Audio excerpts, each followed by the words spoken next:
Before big teams trusted teenagers, Marvel put kids front and center with Power Pack. Launched in 1984, it became the first preteen team in Marvel to operate without adult supervision and sustained a 62-issue run. Pretty bold for an all-kids squad. Hey everyone, thanks for watching. If you enjoy deep-cut stories about Marvel's forgotten kids, tap like and drop a quick comment with your favorite moment.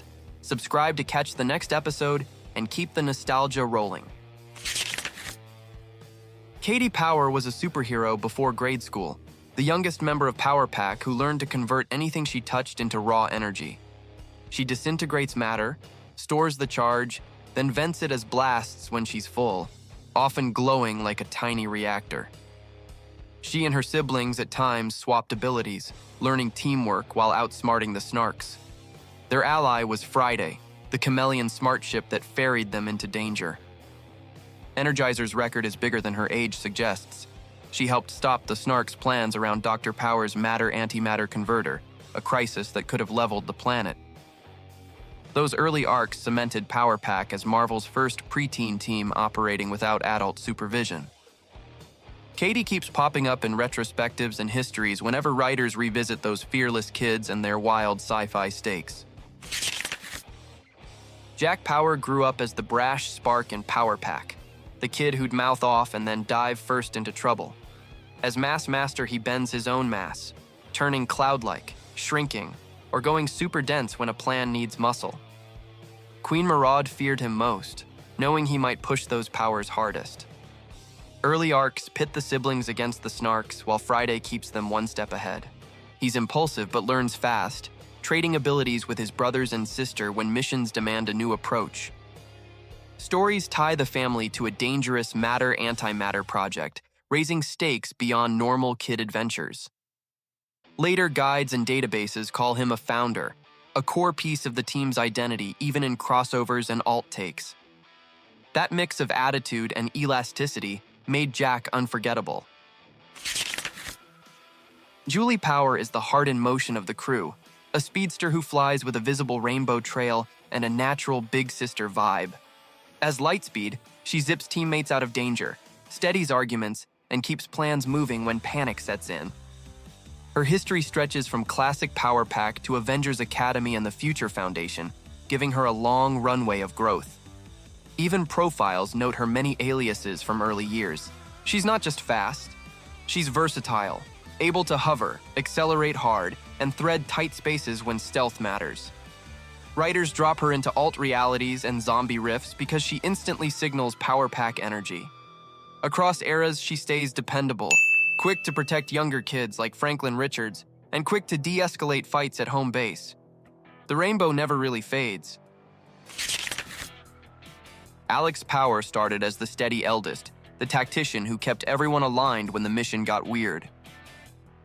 As Zero G, he controls gravity, flipping foes weightless, pinning threats, or carrying the team like cargo.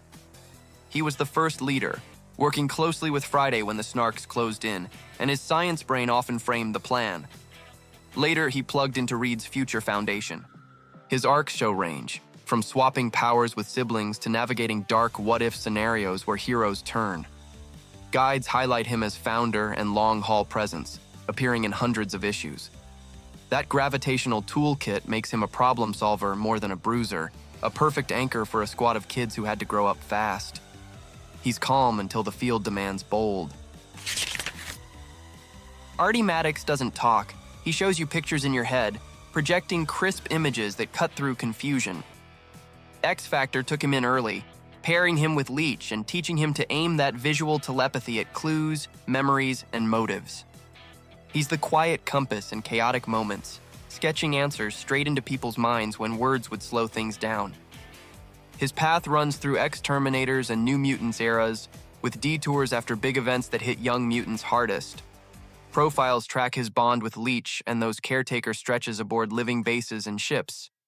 He's small, pink-skinned, wide-eyed, but the projections are precise, often saving time and lives when adults can't see past noise. Arty makes the plan visible. Leech grew up among the Morlocks, a green-skinned kid whose mutation arrived early and made him an outcast. His power-dampening aura turns off other abilities on contact or within a short radius, a gift that was scary before he learned control. Morlocks kept him near the empath Annalie to blunt her projections when grief spiraled. With that compass, Leech became the quiet fix in chaos. He's tagged along with X-teams and survived ugly tunnel wars and kidnappings, the kind of crises that age a child fast. Later stories show him expanding or shrinking that dampening field on command, even timing how long the loss of powers lasts. Across continuities, he keeps the same core: shy, steady, strangely brave when friends need him. Bentley 23 is the clone of the Wizard, made to inherit a supervillain's legacy and choosing a different road. The Fantastic Four pulled him out of that orbit and parked him with the Future Foundation, where his mischief met real mentorship. He needles teachers, pranks classmates, and still lands the science. Under Dragon Man's watch, the kid genius learns aim. The Wizard even tried a custody play in court, arguing a monster couldn't be a guardian, only to be tangled in clone shenanigans of his own. Bentley has since outfoxed his maker more than once, proving nurture can beat programming. He's still tempted by chaos, but the team keeps him pointed at problems worth solving. Luna is the daughter of Quicksilver and Crystal, born into the Inhuman royal family, with a complicated link to Terrigen. After her father's theft of the crystals, exposure on Earth left Luna unstable and deeply attuned to the mists. Healers on Attilan helped her steady the empathy that followed, a sense for emotional currents and Terrigen itself. She grows up between worlds, showing up in royal dramas and mutant messes with a poise beyond her years. Modern runs even place her on Polaris's all-new X-Factor, where that sensitivity becomes a tactical edge. Luna's power isn't loud, it's the quiet read that tilts a scene before anyone notices. Danielle Cage starts as the street-level legacy of Luke Cage and Jessica Jones, a kid cradled in Avenger halls. In one future, 30 years out on Earth 15061, she steps up as Captain America, carrying both parents' toughness and will. That shield isn't nostalgia, it's a promise that the neighborhoods still have a champion. Those timelines show her flying into fights with unshakable confidence, part of a next-gen lineup built to keep the faith. The idea sticks because it fits, a child of resilience turning symbols into work. Across variants, Danny's arc reads like a vow to protect home first and then the world. Mayday Parker debuted in What If? W105 and stole the show, launching the MC2 universe's Spider-Girl. She blends her dad's instincts with her own style, anchoring one of Marvel's longest-running female-led books and building a fan base that kept relaunches alive.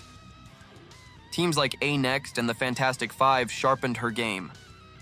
Recent years put Baby Mayday on the big screen via Across the Spider-Verse, while the comics version keeps swinging through multiversal webs. The appeal is simple: responsibility without the gloom, momentum without the ego. She's the Parker rhythm set to a forward beat, always looking for one more way to save the day. That was our look back at Marvel's forgotten kids, the heroes who grew up too fast and vanished too soon. Thanks for watching and sticking around till the end. Hit like if you enjoyed the trip, leave a quick comment, and don't forget to subscribe.